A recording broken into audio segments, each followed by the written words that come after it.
Hello, everybody, and thank you for tuning in to the Liberty Report. With us today, Daniel McAdams, our co-host. Daniel, good to see you. Good morning, Dr. Paul. How are you this morning? Doing well, doing well. Good. We have a couple of things to talk about today. We could find more if we had a lot of time and we were well rested. But we're going to continue with two issues that are in the news constantly. And one has to do with the Ukraine war against Russia. That sort of thing's been around for a while. We've been talking about that since 2014. Yeah. But nobody has listened so far. We're still very much involved, and the money's pouring out. And also, there's another economic war going on. Some people said that there's no trade war going on, and that has been settled, and things are working out pretty well, and the Gaza peace treaty and this sort of thing. But the thing of it is that war is hot and heavy, and if people aren't paying attention, they're in denial. And I think there's a bit of denial of what we do and what others do and how this is accepted, that if it isn't on your doorstep, they can't be motivated to say much about it and demand the end of this stuff. But I think overall there's too much denial that there's a serious bankruptcy going on in a historic sense, that it's probably bigger than the United States. Could turn out that way, bigger than anything we've done before. We've been through world wars, and we've had the admission that our dollar was not an honest dollar, and it's a fiat money. So we've done all this. But there's something big going on. A lot of people are recognizing this, and there's a lot of arguments going back and forth. And of course, in one part of the world, we're sort of needling Russia. In the other part of the world, we're needling China. Like we need more controversy. But I think where the neglect is philosophically is the people that should be talking more about protecting liberty here at home and having more confidence in what a free society could produce, and non-entangling alliance would be so helpful to solve all these problems that we talk about, because there's too much economic intervention, the ruining of the dollar, and also too much military intervention overseas. But so far, we can talk about it, we can emphasize it, and we can believe it. And I think we have that issue, that position is getting better known than it was, say, 15 or 20 years ago. It takes a long time to see things reverse itself when a country has accepted certain principles for 150 years. And it took probably a long time for enough people to get up enough nerve to produce our American Revolution. And right now, I'm not satisfied that the current revolution is moving quickly enough and clearly enough to dwell on and emphasize the cause for liberty. Well, speaking of the cause for liberty, Dr. Paul, we've got a great libertarian coming to Washington again, Vladimir Zelensky. He's been in a few times. The first time, of course, was the famous scene between he and J.D. Vance and President Trump, where J.D. Vance put him in his place, and so did President Trump. You don't have any cards, Vladimir. And that didn't go very well. It was Vladimir Zelensky was like a recalcitrant teenager, didn't want to hear dad tell him to sit down and shut up. So he's been back a couple times. He's learned his lesson a little bit. He even wears sort of a suit when he comes these days. But he's going to be back again on Friday. Again, he's like Bibi. He and Bibi are going to be competing for how long they can stay in the Blair House. I mean, this is crazy. But he's coming back again. Now, put this first one up. Apparently, Dr. Paul, the discussion is about Tomahawks, the latest game changer. How many have we been through, Dr. Paul? We've been through Javelins. We've been through Abrams. We've been through, what else? HIMARS. You can name them all. They were all going to be game changers until they weren't. And now this is the next one. Dave DeCamp writes it up at Anti-War. President Trump is set to host Ukrainian President Vladimir Zelensky at the White House on Friday. Two leaders are expected to discuss the possibility of the U.S. supplying Ukraine with Tomahawk missiles. Axios reported it will mark a significant escalation of the proxy war since they are nuclear capable and have a range of more than 1,000 miles. That means that, Dr. Paul, they can hit pretty much every major city in European Russia and even beyond. He said he's going to use them. Trump suggested he'll use them as leverage. And actually, I do have an audio clip of the president being asked about sending Tomahawks to Russia. And the reason I'm putting it on here, because I think it's interesting and important to listen to his tone and how he describes what this might mean. So this is audio only, but let's give this a listen. Need Patriots very badly. They'd like to have Tomahawks. That's a step up. They'd like to have Tomahawks. We talked about that. And so we'll see. Well, I don't know. I might have to speak to Russia, to be honest with you, about Tomahawks. Do they want to have Tomahawks going in their direction? I don't think so. I think I might speak to Russia about that, in all fairness. I told that to President Zelensky, because Tomahawks are a new step of aggression. Right? You understand that very well. Are you saying that you will speak to Putin first about Tomahawks? I might talk to him. I might say, look, if this war's not going to get settled, I'm going to send him Tomahawks. I may say that. The Tomahawk is an incredible weapon, very offensive weapon. And honestly, Russia does not need that.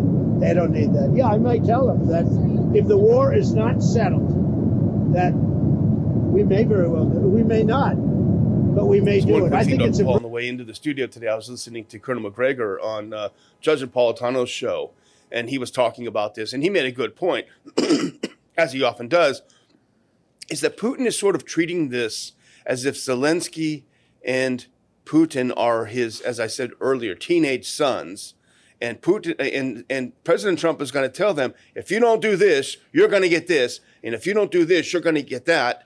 And the thing is, it doesn't work with Russia. It may work with Keir Starmer, as we saw in Cairo yesterday. It may work with the European, it may work with von der Leyen, but it doesn't work with Russia, and it doesn't work with China, which we'll talk about later. But still, it's humiliating. Trump is trying to humiliate Putin, and that is not a good tactic to use. You know, this idea that he spontaneously came out, this wasn't planned, it wasn't in a speech, and his speechwriters didn't do this.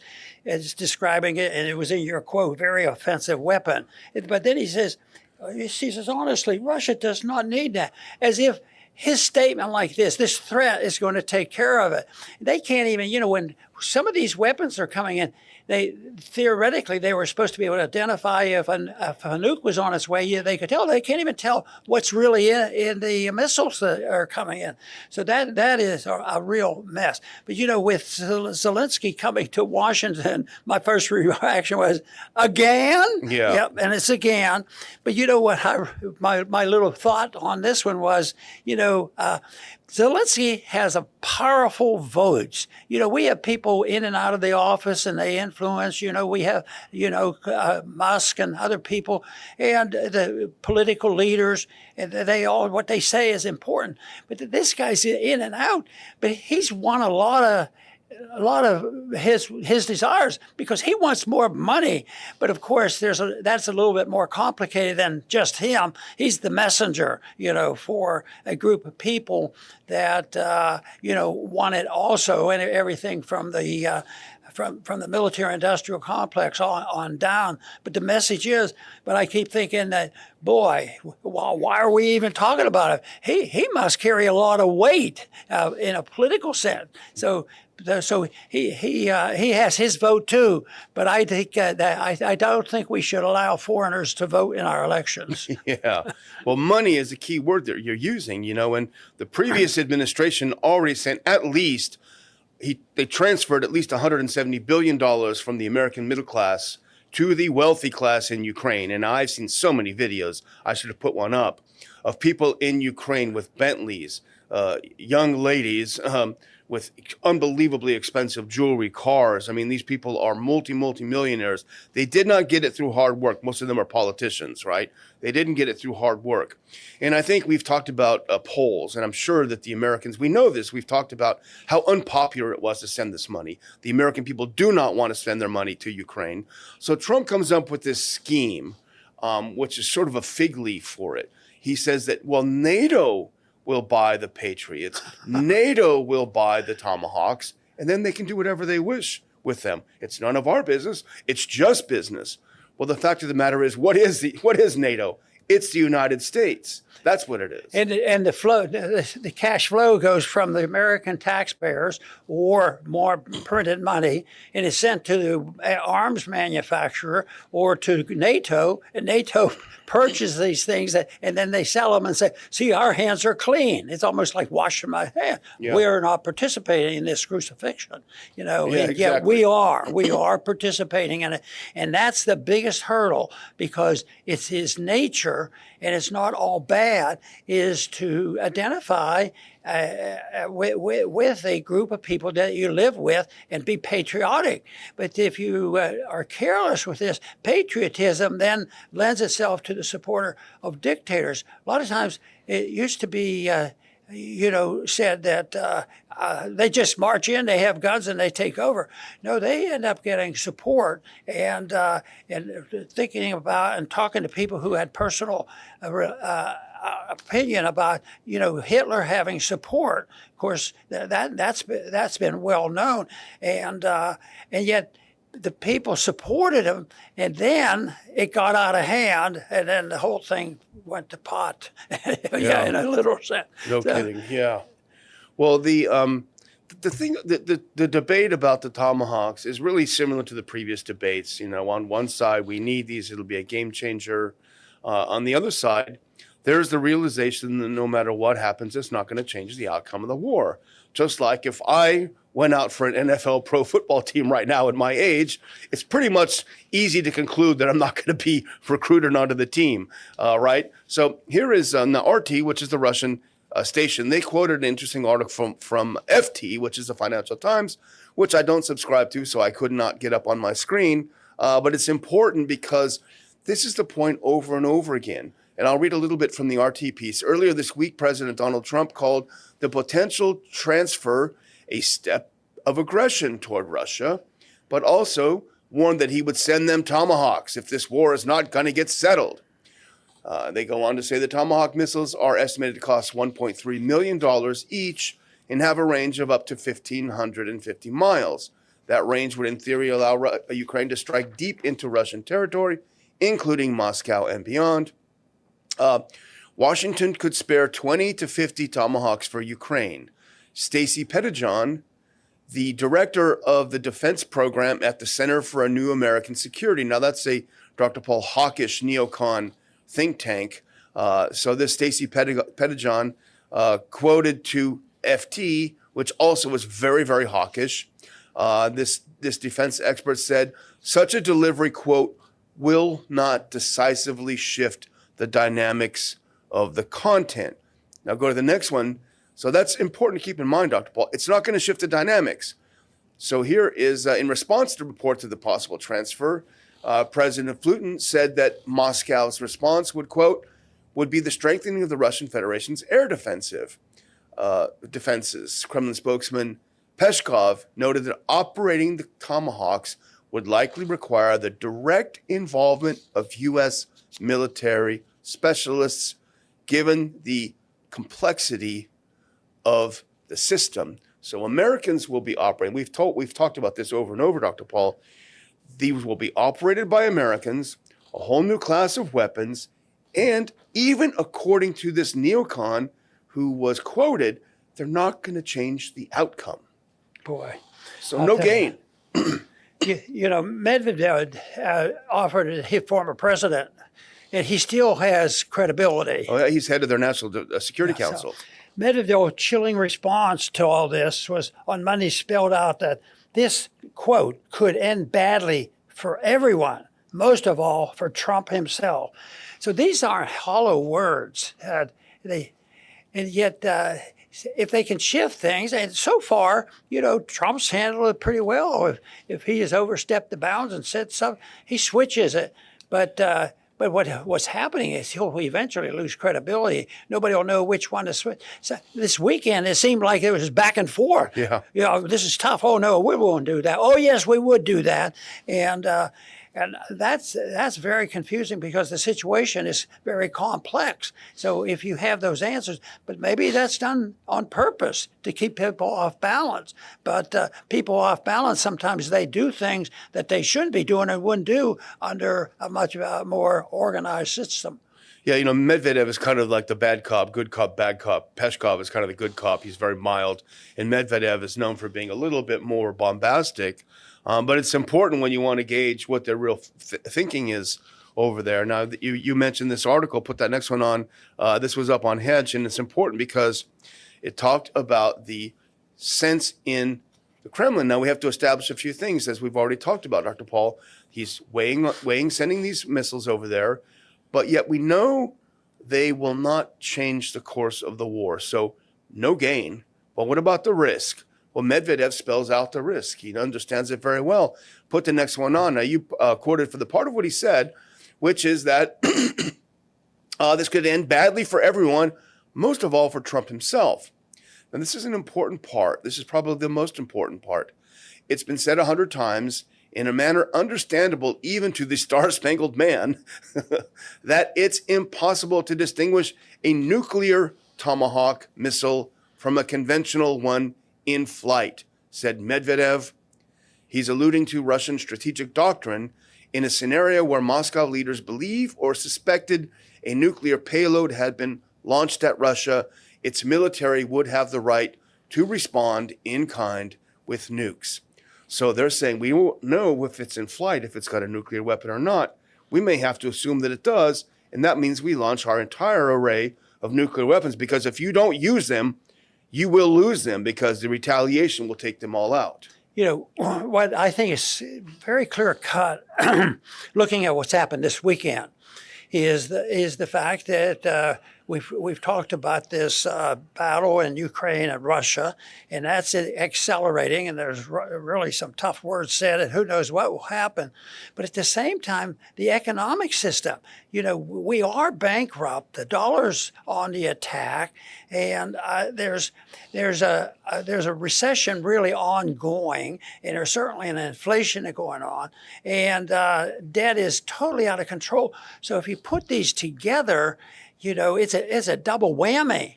A lot of times, I think to World War II, our structure was a little bit different, and we survived that, fortunately, because we were probably the wealthiest country in the world and remained that way and benefited by that. But right now, I think the conditions are so much different and so much more dangerous, and that they can just be glib about it. And, whether it's talking about Tomahawks and people, but, most people, when I hear of a new weapon, I have to go look at it, read it up, and study it. And what is this effective? And what are they saying about it? But the average person isn't going to do it. Hopefully we help at times, given the information that a Tomahawk is a little bit different than some of the other ones. But the principle is the same. Why are we meddling? Why are we giving them the money? Why are we increasing our bankruptcy? So that's a basic philosophic position that people take, and we continue to do it. And of course, we heard some good language during the campaign. That we've had a lot of most of that, and I think that the current administration benefited by that. But right now, from my personal view, the complications of doing it in a trade war that is persistent. Nobody seems too worried about it, especially those who are perpetuating it, and also the war in Ukraine. He's spending too much money, but boy, that is accelerating, because if tomorrow they move those missiles on there, I sort of think, I always am optimistic enough to think they can't be that stupid and that dangerous. But what if they're psychopaths? Yeah. And they become dictators. Yeah. And there's been a lot of that happen in our history. Well, we should probably give the last word on this to our good friend, Colonel Doug McGregor. He was on, I think he was on with Danny Davis, who was also an Army veteran, decorated Army veteran, Lieutenant Colonel Danny Davis. And he had, if you go to that next video clip, you want to grab that earpiece if you can. This is just 18 seconds, but I think it's a good summary from Colonel McGregor on what might happen with these Tomahawks. If a Tomahawk missile lands in the outskirts of Moscow or Ryazan or Kazan or any of these places, he's going to be at war with Russia. And that war could rapidly escalate to the nuclear level. And once you hit the nuclear level, you have almost no control. We know that from experience in multiple war games, and everyone loses.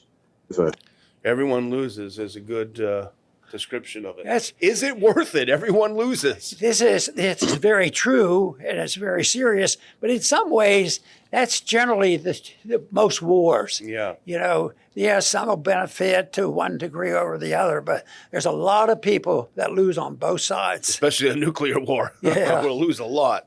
Well, I guess we'll move on to our second one. That's just kind of a follow-up, and this is more your area of expertise than mine, to be sure. But we talked a lot about China in this sort of ping-pong match where we're going back and forth. You know, Trump ups the ante, and China responds, and Trump downs the ante. But here's the article from today. Market maelstrom returns as China escalates trade war with sanctions and tit-for-tat port fees. What is going on with this U.S. China stuff? Well, my immediate response to this, because Trump answered this, it was like, you're going to do that to us? What have we done to you? We're bringing about peace in the world, and you would do that to us? How dare you? It's so outrageous, the whole thing. But if you accept the principle of tariffs and protectionism and all this, yeah, you go along with this, because some of the business people and so-called economists that never would have accepted this 10 years ago, and even the universities weren't teaching, what you really have to do is be more aggressive with tariffs. I mean, it just wasn't said. But that is now a position, and it's going to, I've always claimed that, there was an argument during the Reagan era that how do people vote? And do they vote from their heart or from their mind? And I said, no, I think they vote from their bellies, when they're hungry. And that's what's going to happen here. As a matter of fact, it is. I mean, they came up with a number, and this was, I don't know where it came from because I don't want to believe it. The percentage of people in this country now that could be going to bed hungry, that's just is bewildering. But that's what usually happens, though. If it hasn't really happened yet, it's going to. And it's a system that is doomed to fail, just like the wars are doomed to fail.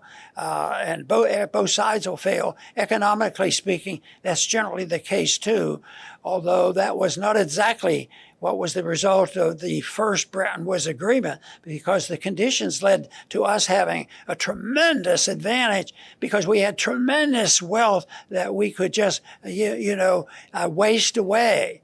But what they don't want to admit is we've wasted away, and there are some countries that have economic system that wouldn't dare use tariffs and all the things that they do. And I think that it's hard to accept one's own, as an individual, as one's own, that was 100% my fault and I got to do something about it. It's psychologically unpleasant to do that. And countries don't like to do that too. But that's what has to happen, these policies. But I think the people wanted that. I think that's what they were voting on it for. And we're a little bit restless. We don't think that we've gotten too far with freer markets, sounder money, more peace, and more balanced budgets. It's just not happening. Well, you mentioned off camera, you wonder how much money has moved around with this tit for Back tat, and forth. back and forth, probably trillions, you said, and I'm sure you're right. It started on Friday with Trump's comments, to which the Chinese said, okay, we're gonna impose export controls on certain things, rare earths, and the things that you need to mine them, and the things that you need to cut the silicon wafers and all this and that. And then Trump said, oh yeah, well, we're gonna put 100% tariffs on you, so there. And then Trump, I guess Sunday night, just kind of, had a, clearing of the head. And he said this, don't put that on. He said, it's going to be okay. Don't worry about it. But the Chinese, this is the problem, Dr. Paul, is that Trump is dealing with China and Russia like he deals with Keir Starmer and Macron and Merz. and von der Leyen, the Europeans who kowtow, who scrape, before the master. It doesn't work that way with China and Russia, and he should understand that, or he should have people around him who do understand it. He doesn't need to kowtow to Russia or China. That's not necessary, but he needs to treat them as equals. He can't order them around. And so what China said after this dizzying back and forth, you can put that back up. They didn't say, oh, please, Mr. Trump, what can we do? The Chinese Commerce Ministry condemned the Trump administration's tactics, calling them incompatible with dialogue. Quote, if you wish to fight, we shall fight to the end. If you wish to negotiate, the door remains open. They continue, the United States cannot simultaneously seek dialogue while threatening to impose new restrictive measures. That is not the proper way to engage with China. Very clear. Stop it. We're not going to be pushed around by you. Yeah.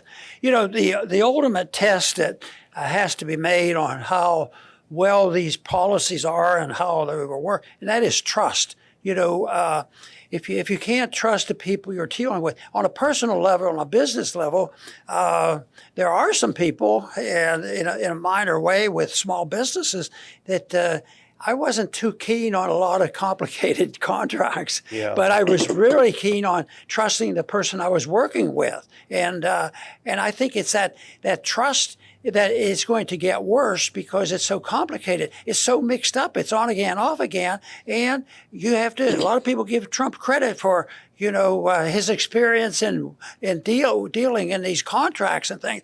So he says, oh, yeah, I said that, but, I changed my mind. It's going to be okay. And in the markets, moves on a dime. Flip out, yeah. So he's been able to achieve that. But I think the chaos is going to overwhelm. And people, right now we've heard some statements coming from China that they're not going to roll over. Not going to roll over. So that means the chaos that they've created cannot be solved. It can be mellowed a little bit, and Trump's been able to do that. But eventually, it's going to be the chaos that's going to be, the dominant force, and that's going to be very difficult times. I think even if you eliminated the threat of nuclear weapons, I think the economic policies of the world, just now people talk about Europe, people who like Europe, talking about how bad it's become. But what about the people who love the United States and its history? Right now, there's so many problems, but I think the biggest issue, which in many ways becomes subjective, is trusting people and trusting people's promises. So I guess we can never have that. But if you get two people, one in one authoritarian government with another, and they do have an honest goal and they could trust each other, something might be achieved. But I think the world doesn't have a lot of trust left in it. Well, the thing about Trump is that he's not going to go digging for the information himself. He's not going to do his own research. So then it requires that he hires competent advisors, which he has shown that he's really not capable of doing. We had John Bolton. We had so many people in the first administration that were just awful. And we're seeing the same thing here. And I would say case in point is the Treasury Secretary, Scott Bessent, who at first seemed competent, but now he does not seem like the sharpest knife in the drawer. And this is the kind of advice he's giving President Trump. If you put that next one on, U.S. Treasury Secretary Bessent told the Financial Times that Beijing is, I'll go to the next one actually, next one please, Beijing is trying to damage the global economy with its export controls on rare earths and critical minerals. Now, this is the important part, Dr. Paul. This is what Bessent is advising President Trump. This is a sign of how weak their economy is, and they want to pull everyone else down with them. Maybe there is some Leninist business model where hurting your customers is a good idea, but they are the largest supplier to the world. If they want to slow down the global economy, they will be hurt in the most. So here's him belittling China as just some Leninist nobodies out there whose economy is going down. It's just no way to deal with your adversaries, even in a non-hostile way. Yes, and that is not an easy problem to solve because people don't want to admit the truth. Because at times I think that some of these state-run capitalistic systems, outdo us in some of the things that they present. This whole thing about the rare earth problem. That's a free market thing. We have so much that we could sell, and they have so much, but then they want to cancel it. So the only thing that the tariff war that's going on now has done to me, it's made me more emphatically convinced that they're dangerous, very dangerous, and I think that they get worse rather than better until people finally give up and say. But with total chaos, with the breakdown of, when the system breaks down, say after a big war, believe me, they use things for their money, and they also use, promises to pay and take care of their bills. But that's not going to happen for a while, and if people say, well, why are you worrying about it? Why are you trying to convert it if you're not, if you don't have any confidence that it will be all right? Well, long term, I do, because I think our side is winning the philosophic battle. We deal with a lot of organizations. They're small. They might only have 100 people in them, but we run into these people in homeschooling. Mm-hmm. Private schooling, and those numbers are growing. So, but that doesn't mean that next week or next month or even next year, everything, because the big problem is you have to liquidate debt and malinvestment with fiat money. And we're still solving pretending we're solving our problem by just pouring out more fiat money. And did you know, Daniel, that makes prices go up? Yeah, especially for the middle class and working class. Yeah. Well, I'm going to sign out and thank everyone for watching the show. If you're watching the show right now, please tick that thumbs up or like button wherever you're watching it. And please subscribe to our channel and share the show with others. And we appreciate you doing that. Over to you, Dr. Paul. Very good. I want to thank all our viewers for tuning in today, and we are going to stick with it because we believe sincerity that what's going on, it can be solved, could be prevented. These wars are unnecessary, and they're solvable. But it's also, if you look at human history, they seem to persist way too long. But I think there's a battle going on, those who believe in natural law and those who believe in authoritarianism. And believe me, I met a lot of authoritarians in Washington, and I met and understand the system because for some reason the people accept the idea that governments are unique and they're allowed to have authority over the people because we dedicated it to them. I think that's nonsense. The government should never have authority to do to an individual that you or I can't do. We can't rob, steal, or kill, and governments are very much involved in all that. And somebody someday ought to wake up the people and say, look, governments are too big, they're too authoritarian, and they ought to study natural law. I want to thank everybody for tuning in today to the Liberty Report. Please come back soon.